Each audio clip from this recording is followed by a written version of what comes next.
అష్టాదశ శక్తిపీఠాల్లో 5వ శక్తిపీఠంగా దక్షిణ కాశీగా విరాజిల్లుతున్న అలంపూర్ జోగులాంబ ఆలయంలో దేవి శరన్నవరాత్రి మహోత్సవాలకు సర్వాంగ సుందరంగా సిద్ధమైంది.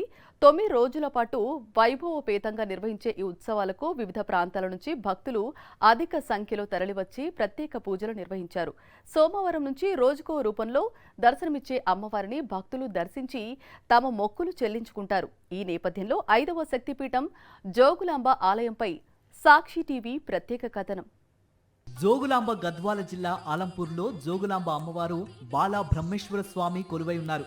రాష్ట్రం నుంచే కాక దేశ విదేశాల నుంచి అమ్మవారిని దర్శించుకునేందుకు భక్తులు తరలివస్తారు. కంచి, శృంగేరి వారి సాంప్రదాయాల ప్రకారం ఇక్కడ అర్చనలు, ఆరాధనలు జరుగుతాయి. ఇక్కడి జోగులాంబ అమ్మవారు చాలా శక్తి స్వరూపురాలని భక్తుల నమ్మకం. అయినవెల్లి గణపతి, అలంపూర్ జోగులాంబ దేవతకు మాత్రమే ఏ మంత్రాన్నైనా దారపోయించుకునే శక్తి ఉందని పండితులు చెబుతారు. 1400 చరిత్ర కలిగిన ఈ ఆలయాలు బాదామి చాళుక్యుల కాలంలో 2వ పులకేసి నిర్మించిన ఆలయంగా ప్రసిద్ధి.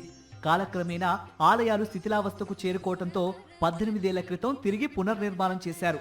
ఇక్కడ వెలిసిన ఆలయాలన్నీ విమాన నాగరిక శైలిని పోలి ఉండటం విశేషం.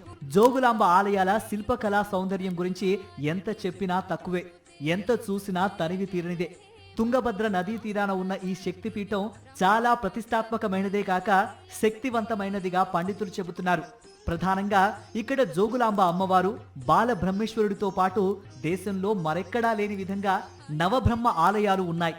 ఈ నవబ్రహ్మ ఆలయాలను నవలింగ దివ్య భవనంగా పిలుస్తారు. ఇక్కడ వెలిసిన బాలబ్రహ్మేశ్వరుడు భక్తుల పాలిట కల్పతరువుగా మారారు. కోటి లింగాలతో సమానమైన ఈ స్వామివారు ఇక్కడ స్వయంభూగా వెలిసినట్టు స్కంద పురాణంలో ఉంది. ఇక్కడ ఆలయాలను దర్శించడం వల్ల అంతా మేలు కలుగుతుందని భక్తులు విశ్వసిస్తారు. చాలా మహిమాన్వితమైన క్షేత్రం ఇది.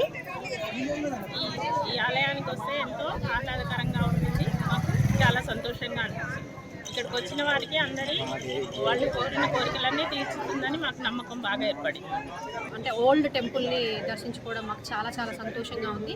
అన్ని తిరిగి చూసి చాలా మంచిగా ఎంజాయ్ చేసామండి. చాలా సంతోషంగా అనిపిస్తుంది. అమ్మవారి ఆశీస్సులు అందరి మీద ఉండాలి, మా మీద ఉండాలని చెప్పేసి అమ్మవారిని కోరుతా ఉన్నాను. ఎందుకంటే అమ్మవారు శక్తిపీఠం కాబట్టి ఇవాళ రావాలి అన్న ఉద్దేశంతో ఈరోజు రావడం జరిగింది. జోగులాంబ అమ్మవారి ఆలయం కింద ఎప్పుడూ నీళ్లుంటాయి. ఇక్కడి అమ్మవారిని జగద్గురు ఆదిశంకరాచార్యులు స్తుతించారని పురాణాల్లో ఉంది. ప్రత్యేకమైన రూపంలో ఉన్న కళ్ళతో భయంకరంగా అమ్మవారు దర్శనమిస్తారు. ఇక్కడ అమ్మవారు శవాన్ని ఆసనంగా చేసుకుని కూర్చున్నట్టు కనిపిస్తారు. శక్తి స్వరూపిణి అయిన ఈ అమ్మవారిని దర్శించుకొని పూజిస్తే కోరిన కోర్కెలు తీరుతాయని భక్తులు చెబుతారు. ఇక్కడ ప్రతి ఏటా ఆశ్వయుజ మాసంలో 10 రోజుల పాటు దేవి శరన్నవరాత్రి ఉత్సవాలు నిర్వహిస్తారు. ప్రతిరోజు ఒక్కో రూపంలో అమ్మవారిని అలంకరించి నవదుర్గలుగా ఆరాధిస్తారు. ఈ సమయంలో చండీ హోమాలు, నవవరుస అర్చనలు నిర్వహిస్తారు.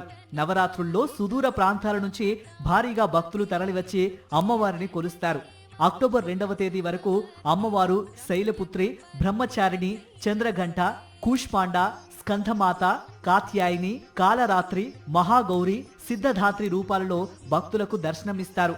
చివరి రోజైన దసరా నాడు తుంగభద్ర నదిలో తెప్పోత్సవం వైభవంగా కన్నుల పండుగగా జరుగుతుంది. 18 శక్తిపీఠాల్లో 5వ శక్తిపీఠంగా అలంపుర క్షేత్రంలో వెలిసిన శ్రీ జోగులాంబ అమ్మవారి యొక్క శరన్నవరాత్రులు రేపటి నుండి ప్రారంభమవుతున్నాయి.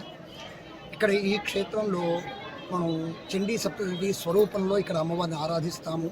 ప్రథమం శైలపుత్రీతి, ద్వితీయం బ్రహ్మచారిణి, తృతీయం చంద్రగంటేతి, కూష్మాందే చతుర్థకం, పంచమం స్కందమాతేతి, షష్ఠం కాత్యాయనేతి చ, సప్తమం కాళరాత్రీతి, మహాగౌరీతి చాష్టమం, నవమం సిద్ధిదాత్రి చ, నవదుర్గా ప్రకీర్తితా అని చండీ సప్తశతి చెప్పిన విధానంగా ఇక్కడ నవదుర్గా స్వరూపంలో ఈ యొక్క అమ్మవారి యొక్క ఆరాధన చేస్తాము. ఈ సంవత్సరం విశేషంగా 10 రోజులు వచ్చింది. ఈసారి 10వ రోజు నాడు శ్రీ జోగులాంబ అమ్మవారి యొక్క రూపంలో ఆరాధిస్తున్నాము. తెలంగాణలో ఉన్న ఏకైక శక్తిపీఠం అలంపూర్ జోగులాంబ క్షేత్రాన్ని మరింత అభివృద్ధి చేయాల్సిన అవసరం ఉందని భక్తులు చెబుతున్నారు. అదే జరిగితే ఈ ఆలయం దేశానికే తలమానికంగా మారుతుందని భక్తులు అభిప్రాయపడుతున్నారు.